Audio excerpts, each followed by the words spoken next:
Go. Hi kids, George Washington here. I've come to talk to you again today about surveying. Remember last time we talked about my life as a surveyor and how that was my first job as a grown-up and some of the adventures I had surveying? Well, today I want to go over a little more clearly what surveying is. If you remember from last time, we said surveying is really measuring the shape of the land. It's taking geometry, which is the study of shapes in mathematics, and laying it out on land and marking off pieces of property. So we're going to study a little geometry, just as I had to do before I learned surveying. And some of this you may know already, but we'll just look at it again. Here's some basic shapes. Two-dimensional shapes are flat shapes on the piece of paper. A square, all the sides are the same. A rectangle, the opposite sides are the same sides. And all the corners are what's called 90 degrees. I'll get into that a little bit later.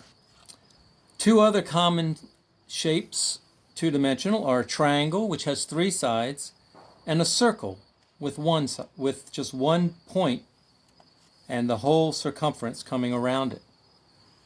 Now there are also three-dimensional shapes, and that's when you rise from the paper and have a third dimension. Picture a pyramid or a cylinder or a sphere like a baseball.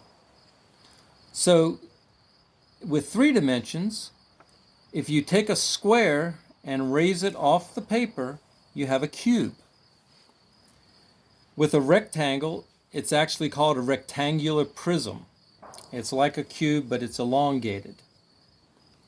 A triangle becomes a triangular prism, or you know it as a pyramid, where it comes up to a point. And finally, a circle can be a couple of things. It can be a sphere, which is like a ball. It can be a cone, you know what an ice cream cone is. Or it can be a cylinder, like a roll of toilet paper. So all those are different shapes in geometry that we work with. Now with surveying, we also look at something called degrees. So let's look a little more carefully about a circle. So a circle is defined by the point right in the middle. And if you take little slices of that circle going out, there will be a certain number of degrees. And there are 360 degrees when you go all the way around a circle. And we'll be looking at that on a piece of equipment in a little while.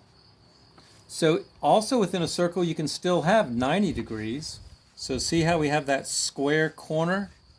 You also can have a square corner inside a circle if you define it 90 degrees. So now that you have a little better understanding of geometric shapes and what they do, we're going to go outside and I'm going to show you how I laid out my garden down at Mount Vernon on the Potomac when I was a young teenager.